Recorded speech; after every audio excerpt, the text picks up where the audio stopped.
നമസ്കാരം.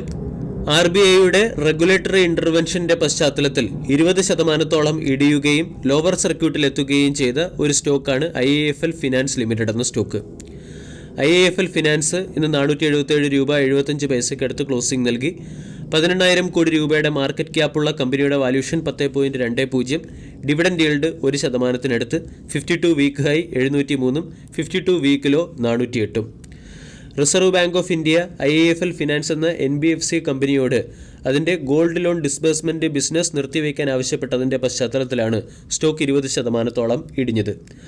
RBI IIFL finance ലിമിറ്റഡിൻ്റെ എല്ലാ ഗോൾഡ് ലോൺ ആക്ടിവിറ്റി, അതായത് അസൈൻമെൻറ്റ്, സെക്യൂരിറ്റൈസേഷൻ ഉൾപ്പെടെയുള്ള എല്ലാ ഗോൾഡ് ലോൺ ആക്ടിവിറ്റിയും നിർത്തിവെക്കാൻ ആവശ്യപ്പെട്ടിട്ടുണ്ട്.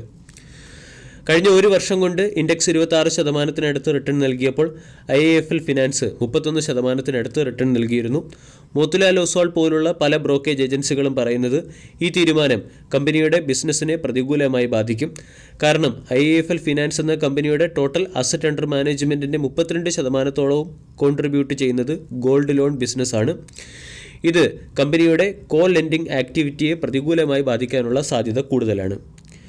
ഇന്ന് മാർക്കറ്റ് അവറിൽ കമ്പനിയുടെ മാനേജ്മെൻറ്റ് ഈ ന്യൂസിനെതിരെ പ്രതികരിച്ചിരുന്നു.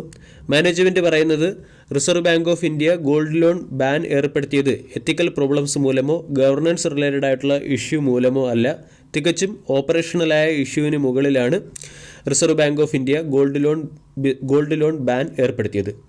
IIFL ഫിനാൻസിൻ്റെ വ്യത്യസ്ത ബ്രാഞ്ചുകളിൽ ഗോൾഡ് ലോണിന് വ്യത്യസ്ത നിരക്കാണ് നൽകിയിരുന്നത്.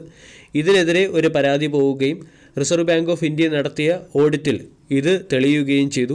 അതിൻ്റെ പശ്ചാത്തലത്തിലാണ് reserve bank of India gold loan ബിസിനസ്സിന് മുകളിൽ ബാൻ ഏർപ്പെടുത്തിയിരിക്കുന്നത്. ജെഫ്രിസ് പോലുള്ള ബ്രോക്കേജ് ഏജൻസി IIFL ഫിനാൻസിന് ബൈ എന്ന റേറ്റിംഗും 765 രൂപയുടെ ടാർഗറ്റും നൽകിയിട്ടുണ്ട്.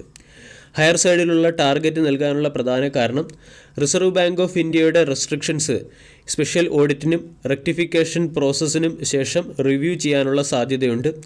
അതോടൊപ്പം തന്നെ എത്ര പീരീഡിലേക്കാണ് ബാൻ ഏർപ്പെടുത്തിയത് എന്നതിനെക്കുറിച്ചും വ്യക്തമായ ഡേറ്റ വന്നിട്ടില്ല. 9 മാസത്തിലേറെ ബാൻ തുടരുകയാണെങ്കിൽ കമ്പനിയുടെ കോസ്റ്റ് ഓഫ് ഫണ്ട് ഉയരാനും കോ ലെൻഡിംഗ് ഇൻകം ഇടിയാനും സാധ്യതയുണ്ട്. 9 മാസത്തിലേറെ ബാൻ തുടരുകയാണെങ്കിൽ ഏണിംഗ് പെർ ഷെയറിൽ 25 മുതൽ 30% ഇടിവ് വരാൻ സാധ്യതയുണ്ട്.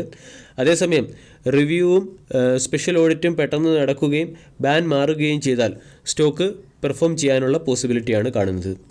477 രൂപയ്ക്കടുത്ത് സ്റ്റോക്ക് ട്രേഡ് ചെയ്യുന്നു. 408 രൂപയാണ് 52 വീക്ക് ലോ. 400 സ്റ്റോക്കിൻ്റെ വളരെ പ്രധാനപ്പെട്ട സപ്പോർട്ടുമാണ്. വീഡിയോ എല്ലാവർക്കും ഇഷ്ടമായി എന്ന് വിശ്വസിക്കുന്നു. താങ്ക്